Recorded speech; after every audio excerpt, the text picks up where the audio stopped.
মাশাআল্লাহ, কতগুলা গাপ্পি মাছ, সাথে আপনার মলি মাছও দেখা যাইতেছে। Mart Pigeon House, make your dream possible. আসসালামু আলাইকুম বন্ধুরা, মার্ট পিজন হাউসের পক্ষ থেকে আপনাদের সবাইকে জানাই স্বাগতম। আমাদের লফটের যে ছাদের মধ্যে আমরা ড্রামের মধ্যে গাপ্পি মাছ রেখেছিলাম, যে এক পেয়ার মাছ রাখছিলাম এখানের মধ্যে। এখন আজকে আমরা এই পানিগুলো পরিষ্কার করব এবং দেখবো যে এক পেয়ার মাছ থেকে কতগুলো মাছ হয়েছে। তো আমরা এই লাল বাটি দিয়ে সর্বপ্রথম পানিগুলো পরিষ্কার করব। তো দেখতে পাচ্ছেন প্রথম কিন্তু বাটিতে কিন্তু পানি নেওয়ার সাথে সাথে অনেকগুলো কিন্তু গাপ্পি মাছ উঠে গেছে, বড় ছোট অনেকগুলোই আছে। তো আমরা আস্তে আস্তে মাছগুলোকে আলাদা করব আর পানিগুলো ফেলে দিব। তো দেখতে পাচ্ছেন সুন্দর করে পানিগুলা ফেলে দেওয়া হচ্ছে এবং মাছগুলো আলাদা করে নেওয়া হচ্ছে।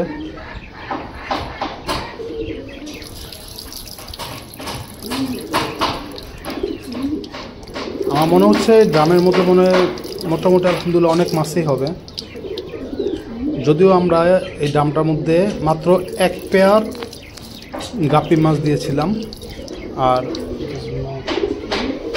মলি মাছ ছিল মাত্র এক পেয়ার। সাধারণত মলি মাছের সমস্যা হচ্ছে মলি মাছ কিন্তু মাছের বাচ্চা খেয়ে ফেলে, তাদের প্রবলেম। মাছ পড়ে গেছে পানির সাথে, এরকম পড়ে গেছে, সমস্যা নেই, যে দেখা যাচ্ছে একটা মাছ, সমস্যা নেই। তো আমরা আবারও পানি নিলাম, আবারও কিছু মাছ উঠে আসছে পানির সাথে।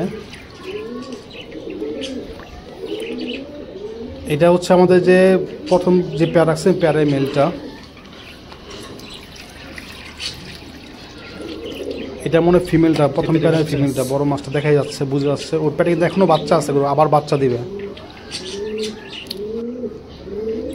তো দেখেন পানির সাথে কিন্তু মলি মাছটা উঠে আসছে, এটা মেল মলি মাছটা পানিতে পড়ে গেছে। তো মোটামুটি আমাদের পানি সব পরিষ্কার করা শেষ, ড্রামটাকেও পরিষ্কার করে ফেললাম। তো দেখতে পাচ্ছেন অনেকগুলা কিন্তু গাপ্পি মাছ এবং তাদের বাচ্চাগুলো অনেকগুলো কিন্তু হয়েছে, আর মাশাআল্লাহ আলহামদুলিল্লাহ।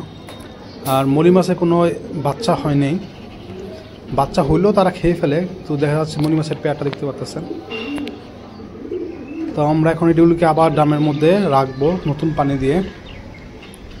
যেহেতু মাছের একটা বৈশিষ্ট্য হচ্ছে তারা কিন্তু যে টেম্পারেচারের পানির মধ্যে পূর্বে ছিল, যদি সেরকম টেম্পারেচার পানি না হয় কিন্তু মাছ কিন্তু মারা যায়।